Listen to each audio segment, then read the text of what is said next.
Okey, selamat pagi Madik, selamat pagi kaban. Sarito bisik pengawal kat servis kereta Toyota Rimbunan. Okey, selamat pagi serta selamat berjalan ke pengawal. Dirinya Sarito Lone Ranger Sarito. Okey. Mulai ngaku pagi tu. Ini untuk kawasan Pujuat tu, kawasan Pujuat. Ada Kerbau tu sudah. Banyak bangunan baru gitu.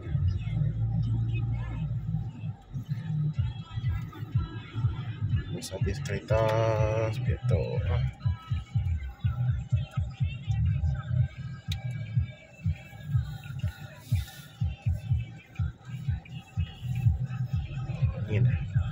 Ini lambang Toyota besar. Nanti kita beli kereta Rimbunan, Toyota Rimbunan hijau. Itu lu pusat servis center.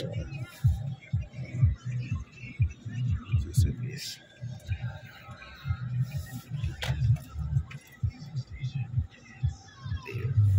Kita ingat pakaian dulu.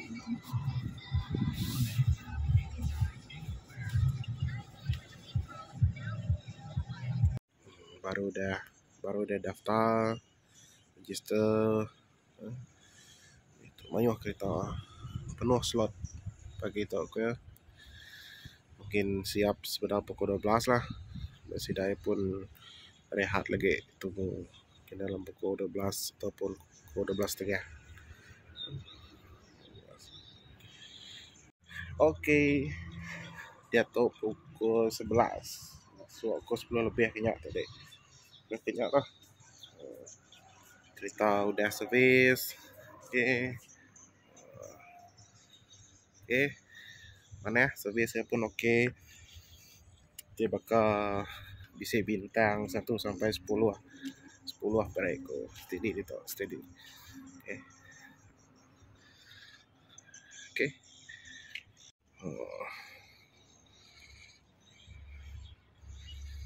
Okey, kita medak dalam dulu. Dah servis tu. Kira ke mana je ni? Yang pun value pun lagi tinggi, sampai bisa tertukar.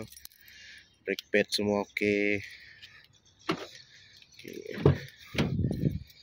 Okey, dalam warranty semua.